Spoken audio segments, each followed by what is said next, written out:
right, chapter 7, we are on selection. And that is, we've now recruited people. We've got all the way down to kind of that second to last stage where we have applicants and we want to basically vet them. And the outcome of this process is we'll have kind of a rank order of who we want to give an offer to, and ultimately actually give them the offer. So that's kind of the agenda for the day. There's a lot of slides on this one. I cut out as many as I could, but there's a lot of kind of important stuff. But each of it's not super complex, so we should be able to go through pretty quickly. Let me make this a little bit smaller here. There we go. Okay, so a couple of definitions. Selection, pretty straightforward. Choosing people who have the right qualifications and putting them in jobs. That's what it means to select somebody. There is a model called the attraction, selection, attrition model, and it predicts how culture is formed. And so it kind of goes like this. A firm has a certain type of person. A certain type of person works at REI. A certain type of person works at Microsoft. You get the idea. It's their culture. And a certain type of person will be attracted to work there, probably similar to the people who are already working there. A certain type of person is selected to work there from those who are attracted. They are probably even more like the people who are already there. And then if they don't fit, a certain type of person will leave the company, which means who's left is the people who are already like the people who were there. So the ASA model basically shows how the continuation of culture happens, but right smack dab in the middle of that is selection. So when people talk about an HR professional being like a cultural architect, like changing the organization, one of the primary ways we do that is who we bring in the front door. That is who we hire. If we hire somebody who's like everybody else there, we will continue with that culture for better or worse.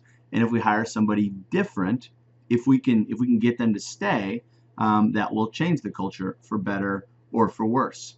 So that's the ASA model. A few terms to know about. There are different types of fit. When we go to selection, the number one thing that we are looking at is not just hiring the smartest person or coolest person, but hiring the best fit for that job. That's the third bullet point down there. Person job fit basically means there's KSAs of the individual, knowledge, skills, abilities, and there's TDRs of the job, tasks, duties, and requirements.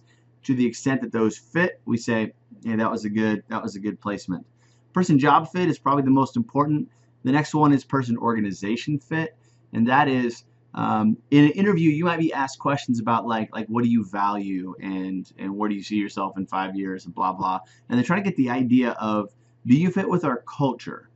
When it's job specific questions, we are assessing person job fit, but then we might ask about them as an individual, and we're trying to see, do you value the things that we value? That's about person organization fit. Two different lines of question. Last one is person group fit. That one's pretty straightforward.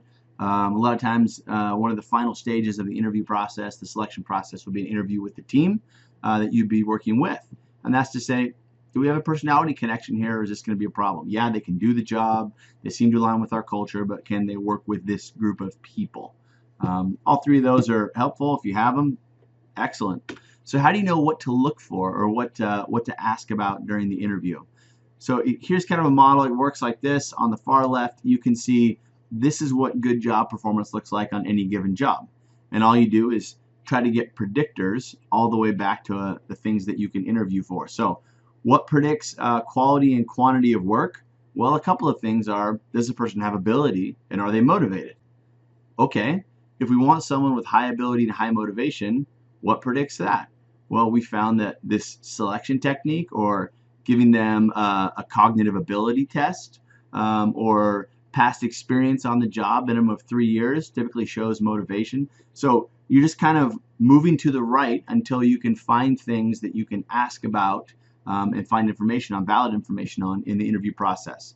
So on the far right, what we're going for in an interview is this predictors of selection criteria, and then we'll ask questions around that. That'll give us information on what are actually selection criteria. This is how we're going to make the decision to hire. And we assume and we hope if we've got good selection criteria, then they'll actually do well on the job. So at a broad level, this is kind of how we get, when you get a question, they all begin with, tell me about a time when, and I'll tell you why that is. But tell me about a time when you worked on a team. What did you do? So they believe that the answer to that question, that's a predictor of selection criteria. The answer to that question will be how the selection criteria, how well do you work in a team, which will contribute to good job performance. A few other terms to know about. We want to have both a reliable and a valid selection procedure. They're two different things. They both matter, but they're two different things. Any procedure, any selection test that we use needs to have both of these. Reliability just means it measures the same thing each time. So if I say, I make the decision, I ask people their favorite color, and if people say their favorite color is red, then I hire them because they're going to work out well. Well, that might be reliable. Like, you do measure the same thing every time, but it's not valid. It's not going to predict job performance very, very well. Job performance, obviously, on the job. So reliability, validity, both are important. And if you remember back when we talked about the EEO chapter, I talked about Griggs versus Duke Power. They didn't demonstrate validity in their test, and so they got sued and they lost. Both of these got to have. Sometimes it takes time to do that. Another source of validity is, let's say that you found in your truckers who are delivery drivers that someone who can lift more weight out of the truck to unload it tends to do better on the job. You can't just take that test and say we're going to hire based on that from now on. It actually happened to Dial Soap company, and they got sued and they lost. So you can't just take a test and start using it for selection. You have to make sure it's valid first. The two ways you do that are concurrent validity and predictive validity, and they look kind of like this, if you can see it. On the left, you have concurrent validity. That means I came up with this test. You have to lift 10 50-pound boxes of soap in an hour and move them 30 feet. I came up with that test. So I give them to all my current employees. I give that test to everybody who's already working there. Concurrent, with current employees, right? And if they do that test and I get their test scores, and the test scores show that people who did that test actually have better performance evaluations, then it looks like it's a good test. That's step one. Step two, I don't use that test to screen anybody out, but every person that I hire for 6 months, a year, whatever, I give them that test. They carry those, boxes of soap, 50 pounds, in 10 minutes or however long they have to do it. And I get those scores, and then 6 months later, I do a test. I do statistics, and I say, does the performance on those brand new employees, does the performance on that test predict how well they're doing on the job, their performance evaluations? If the answer is yes to both of those, meaning this test I came up with predicts performance in current employees and predicts performance for incoming employees, then at that point you can actually use that test to start selection, and it would be, in general, legally defensible. Okay, so let's say we have all these different tests for any particular job. They have to do a cognitive ability test, they have to do maybe a psychomotor test, they have to have this education, this experience, an on-the-job test, work sample, whatever it is. How do we know which one of those is the most important? Well, we run data, we find out which one predicts performance the best, but there's two ways that you can go about implementing it. One of them is, think of this like let's say somebody wants to be a Navy SEAL, okay? There's a lot of different tests to be a Navy SEAL. They combine these two things. A multiple hurdles approach means you have to run a mile in at least 7 minutes. You have to swim a quarter mile in at least this time. You have to do 60 push-ups without stopping and 100 sit-ups without stopping.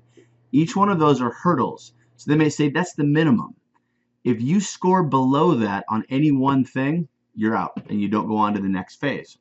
A compensatory approach would mean I'm going to take the scores from each one of those, standardize them, and then crank out one final, like an index of this employee's overall score on our test is 135.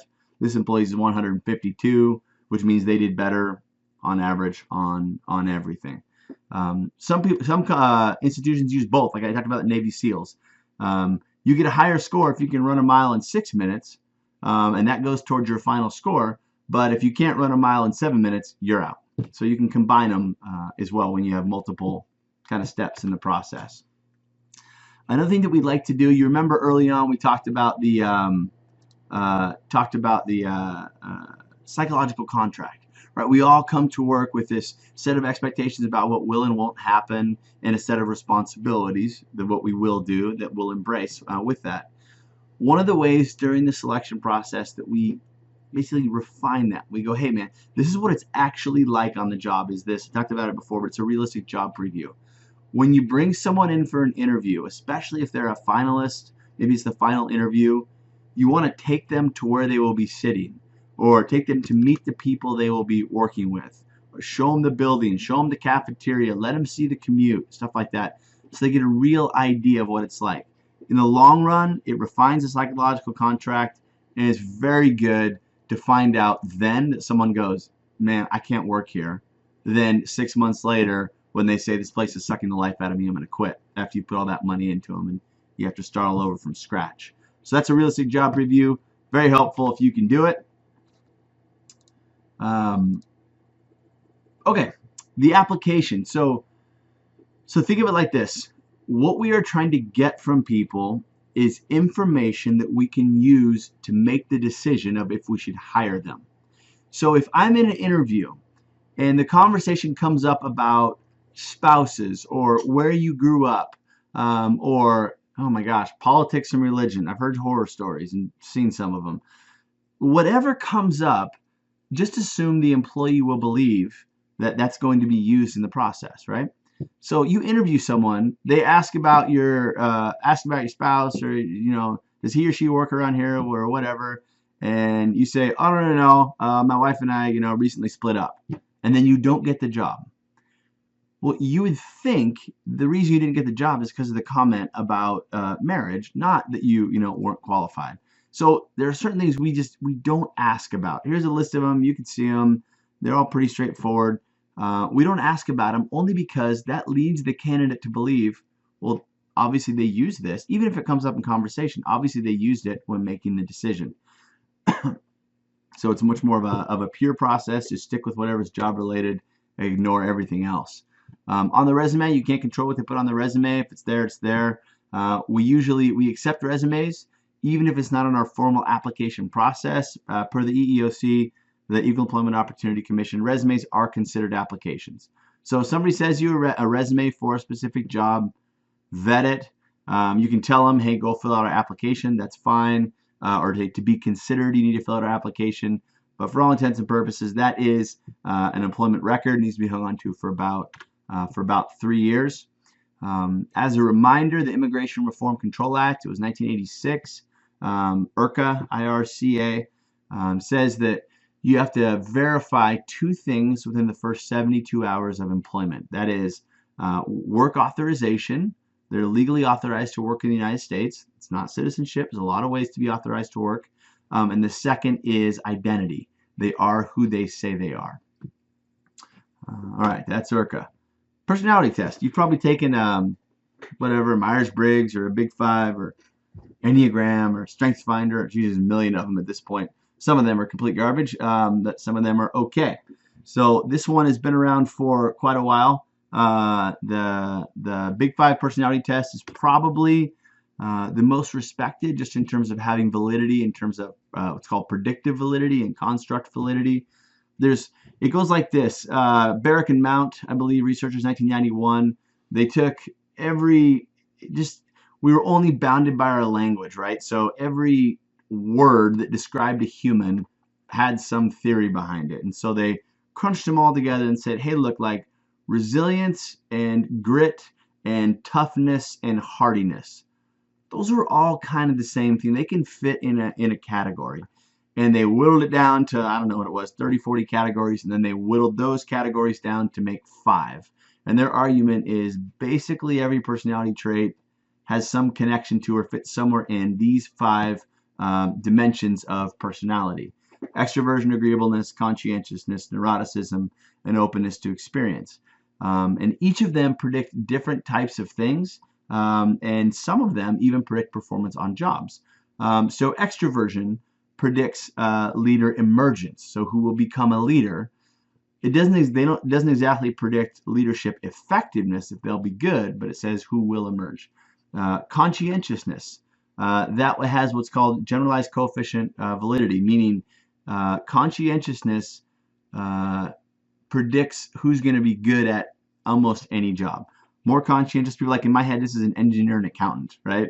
I'm neither. They just always seem like they're always just good at stuff. So someone who's highly conscientious, right? They keep their task list, they turn things in on time, they follow the syllabus perfectly, and they ask questions politely, and they sincerely student, and they call me Dr. Avey, and I'm like, okay, yeah, you're going to take over the world. Good for you. That's a conscientious person. A lot of firms will use that on personality tests. And it's so funny to listen to people that take personality tests. They're like, oh yeah, I took this test and I knew what they were asking. So I clicked the right answers. No, you didn't. There's a thing called item response theory. There's a whole community of crazy smart statisticians who, if it's a good test, design tests so they're not really fakeable. It's like an honesty test, you know. Nobody says, hey, you wouldn't steal from the company, would you? I mean, they're all, anyway, we can get to that. If you're interested in that, you can get a hold of me. You're not really going to fake one of those tests. Very popular in terms of like sales or jobs that involve working with the public, especially working with children. Insurance companies are big on using different predictors, like personality kind of predictors to how well people do in the insurance industry. So they use a lot of this stuff. And each one will kind of predict things differently, right? Like neuroticism, you want it to be really low. Openness to experience, if you're hiring an artist or somebody who's in marketing, you probably want that to be high. If it's in customer service, you want someone to be really agreeable, highly agreeable. If someone is a safety engineer at a nuclear plant to make sure it doesn't blow up, you don't want them to be agreeable. You want them to be suspicious. You want that person to be cranky because you don't want any mistakes. So if I'm hiring that engineer, I'm looking for crazy high conscientiousness and below average agreeableness. I want them to be cranky and not make any mistakes. You don't want that person to be at the call service desk for Visa or Sprint, right? Super bad person to have there. So anyway, we can give personality tests. They predict well on jobs. There's another field. I only bring this up, emotional intelligence, because I think it's popular. People love it, and people have just like hooked onto it like it's this beautiful thing. From a scientific perspective, it may or may not even exist. And what I mean by that is measurement of it is really poor. Face validity of the measurements is poor. What's called psychometric analysis usually don't produce good data, meaning like there's something to this, right? This emotional intelligence thing, there's something to it.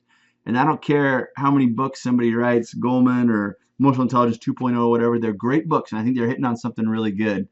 But our ability to measure it accurately and then use it in a selection context is really limited at this point. It might change in the future. But pointed out to say you may get a test, it may be an emotional intelligence test. I don't recommend using them, usually because they're pretty unreliable. But there are different factors, right? So 4 factors of emotional intelligence. Self-awareness. I call this of like, are you on planet Earth? Right? When I meet the 14-year-old kid that doesn't have enough coordination to play any sport and tells me that they're going to the NBA, I'm like, yeah, I live on planet Earth. Like, have we met? So self-awareness, social awareness. Do you understand what's happening in kind of the group environment? You understand how people are feeling? Self-management. Can you regulate? It's called self-regulation. Can you regulate your behavior and how you're displaying those emotions to convey certain meaning? And of course, relationship management. So each of these 4 are kind of a component of emotional intelligence. That's how it's used in kind of a typical manager, practitioner, or what I call an airport book kind of environment. Like, hey, these are the 4 things you need to do to be a good leader. No, it doesn't work that way. Leadership is too contextual for that. But each of these things are good. You can just look at them and go, yeah, why not? Each of those things would be good. And they are. They're difficult to measure. You may get this if you're going through a selection procedure. Okay, so those are the tests, right? And somebody will get some kind of score on the test, and then we actually get into interviews.